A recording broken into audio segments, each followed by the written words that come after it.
Étude biblique de l'école du sabbat. Premier trimestre de l'année 2024. Les psaumes. Leçon 10. Leçon du passé. Versets à mémoriser. Psaume 78, 3, 4.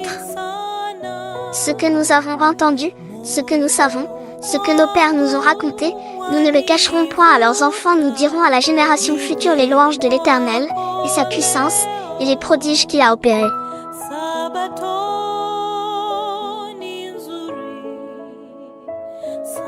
Ndugu mpendwa, tunayo furaha ya kusalimu na karibisha katika jina la Yesu Kristo kwenye mwongozo wa kujifunza Biblia.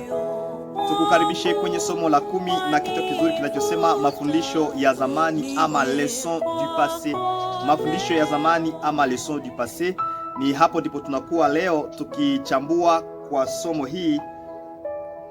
Fungu la ukariri linapatikana kwenye Zaburi ya 78:3-4, inasema ambalo tumesikia na kujua na baba zetu wametuambia, hatutawaficha watoto wao, tukiambia kizazi kijacho sifa za Bwana na nguvu zake na kazi zake za ajabu alizozifanya. Ndugu pendwa, kumbuka pamoja nami ya kwamba katika maisha inatubidi tuwe na muda fulani kwa ajili ya kufikiria kwa mambo, jinsi gani Mungu aliongoza walioishi kabla yetu, jinsi gani alivyoongoza wazazi wetu, jinsi gani alivyoongoza wana wa Israeli alipoendelea kuwa mwaminifu licha ya uasi wao. Na tunaweza kutosha hapo masomo mengi, na ni pale ndipo tunakuwa leo.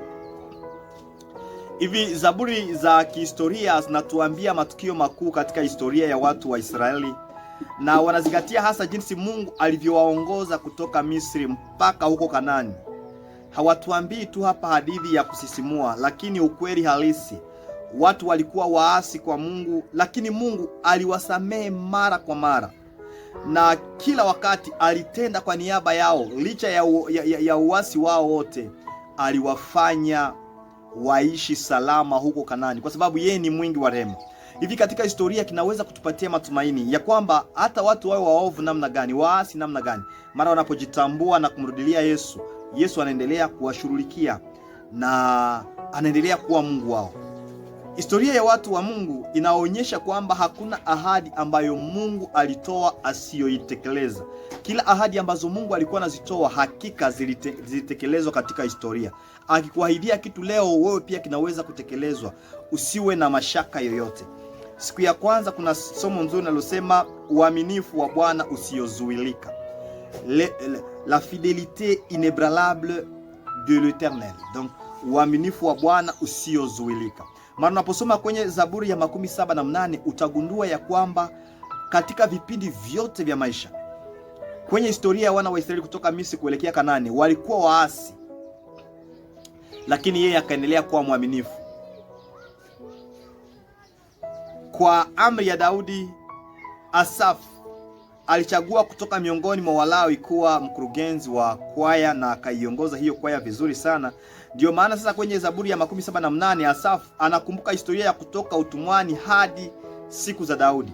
Anaeleza jinsi gani walivyokuwa waasi huko Misri. Hata walipokuwa njiani wakamjaribu Mungu, lakini Mungu akaendelea kuwa pamoja nao na kuwashughulikia.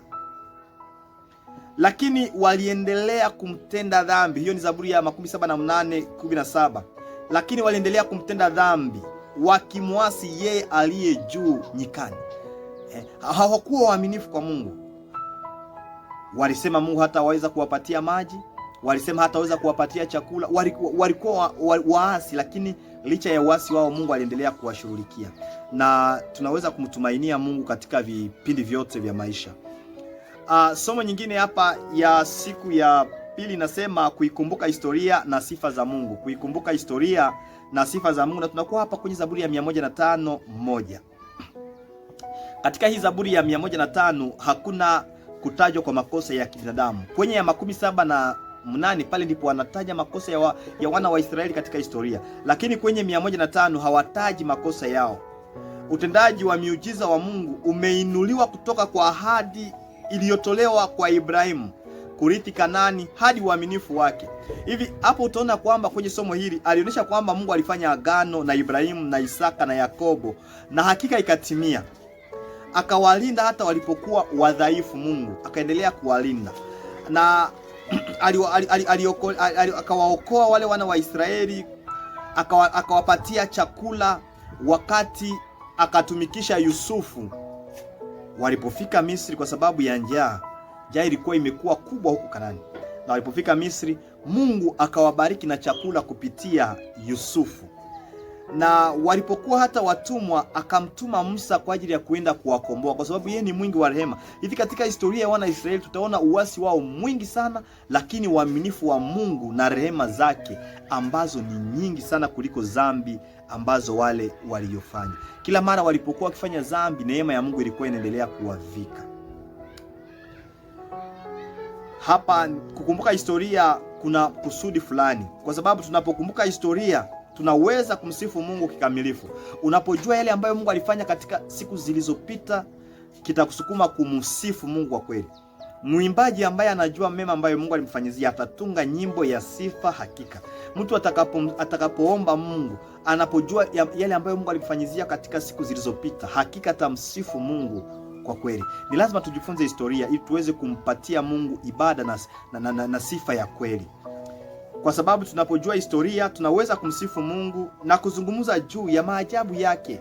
Tunaweza hata kujivunia na kufurahia Mungu.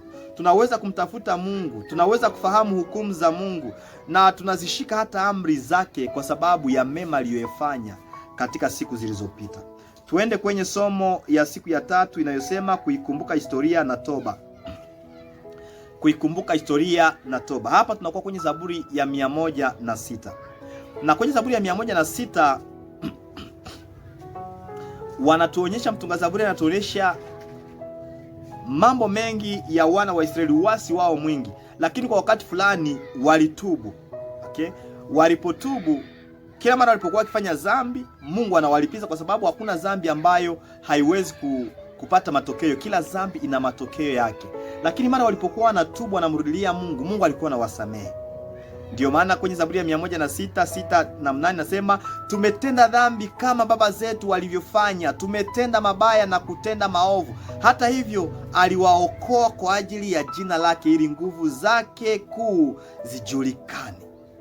Ndugu pendwa, Zaburi ya 106 inakagua hadithi hii, ikisisitiza kwamba kila wakati Israeli walipotenda dhambi walipata matokeo, lakini walitetewa na neema ya Mungu. Neema ya Mungu iliendelea kuwavika walipomrudilia Mungu. Mungu aliwasamehe na wakarudi kumtii kwa muda fulani, kwenye Zaburi ya 106:12 hadi 13. Hivi kufikia muda, kwa sababu walijikuta hata wabaya kuliko babu zao, Musa akawaombea msamaha. Hata wakati fulani walipokuwa wakijisalimisha, kulikuweko watu ambao walizini. Fineasi akaja na mkuki na kuwachoma na mkuki, alikomesha dhambi. Ndugu mpendwa, wewe na mimi ni lazima tuwe kama Fineasi, tuweke ukomo kwa dhambi. Tukiona watu wamefanya mabaya, wamefanya dhambi, tuwakemee na tusirahisishe dhambi kusonga mbele. Tuweke ukomo kwa dhambi, kwa aina yote ya dhambi. Tuende kwenye somo ya siku ya 4. Hapo kwanza ambapo tumemaliza, tujue kwamba katika historia watu walipokuwa wakifanya dhambi wakitubu, Mungu anawasamehe. Nasi pia tunaweza kutubu na Mungu anatusamehe, lakini tusirudilie tena hiyo dhambi. Siku ya 4 inakuwa na somo linalosema mithali ya mzabibu wa Bwana. Hapa kunakuwa mithali kwenye Zaburi ya 80. Unaposoma hapa, wanazungumzia katika kitabu hiki cha Zaburi, tunapata zaburi maalum sana ambayo inazungumza kama mfano. Zaburi ya 80 inayoweza kuwa zaburi mfano ama ya parabol. Hapa Israeli inalinganishwa na shamba la mzabibu ambalo Mungu alihamisha kutoka Misri na akapanda katika Kanani. Na nielewa pale, anatosha Misri, anaipanda Kanani na kulikuza kutoka huko Mediterania hadi hata Efrati, kulingana na Zaburi ya 80:8 hadi 11. Lakini Mungu aliruhusu shamba la mizabibu lipuuzwe na adui zake waingie ndani yake kuliangamiza. Ukisoma kwenye Zaburi ya 80:12 hadi 13. Hivi kwa sababu hii, mtunga Zaburi anamsihi mchungaji wa Israeli aondoke na kuokoa wana wake ana hakika kwamba Mungu atamsikia na kuangaza uso wake juu ya shamba lake la mizabibu ambalo limekuwa ukiwa. Hivi unang'aa uso wake. Hii inamaanisha nini mpendwa? Uso wa Mungu kung'aa kwa ajili yetu wakati unaonyesha rehema zake na kutupa amani.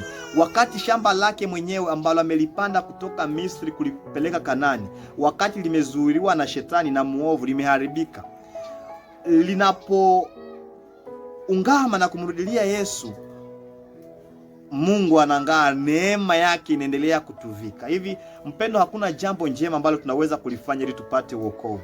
Tangu zamani kupitia historia ya wana wa Israeli, somo la neema linaendelea kuonekana. Tutakombolewa kwa neema, sio kwa matendo mema ambayo tutakuwa tumeyafanya. Itakuwa tu ni kwa sababu ya wingi wa neema ya Mungu. Tuendee kwenye somo ya siku ya 5 inayosema ukuu wa Bwana katika historia. Ukuu wa Bwana katika historia. Hapo tunakuwa kwenye Zaburi ya 135. Nisome 135:6 inayosema, Bwana hufanya chochote kinachompendeza mbinguni na duniani, baharini na katika vilindi vyake vyote. Ukuu wa Bwana katika historia. Tangu zamani Mungu ndiye Mungu na anafanya kinachompendeza. Hivi tunamsifu Mungu kwa uwema na nguvu zake kwa sababu yeye ni mwenye nguvu. Tangu zamani katika historia ameonyesha nguvu zake. Mungu ameonyesha wema na nguvu zake. Katika uumbaji tunaona nguvu na wema wa Mungu. Wakati wa kutoka Misri mpaka Kanani tunaona wema wake na nguvu zake. Hata katika ushindi wa Kanani tunaona nguvu na neema zake. Hivi kwa sababu nguvu ya Mungu katika uumbaji na historia haina kifani ulimwenguni, watu wa Mungu wanapaswa kumtegemea kila wakati na kumwabudu yeye pekee kama muumba wetu na mkombozi wetu. Yeye pekee ndiye anayepaswa kuabudiwa. Tunamsifu Mungu kwa sababu atatuhukumu kwa rehema yake. Hivi mpendwa, huna budi ya kuogopa. Mambo ambayo Mungu ameyafanya katika historia anaweza kuyafanya hata katika siku zetu hizi. Ni lazima wewe na mimi tumtumainie kwa sababu yeye ndiye Mungu wa pekee, Mungu wa kweli. Hivi tunapomaliza, ili kwamba wewe pia uchangie kwa somo hili ambalo linakuwa online, tujibie hapa kwa maswali ya kujadiliana. Je, ni baraka gani za kukumbuka uongozi uaminifu wa Mungu wa watu wake katika historia yote? Ni yapi matokeo ya kusahau au kupuuzia masomo ya zamani? Na je, tunawezaje kutumia kanuni hiyo kwetu kama kanisa lililoitwa kufanya jambo lile ambalo Israeli ya kale walikuwa wameitwa kufanya?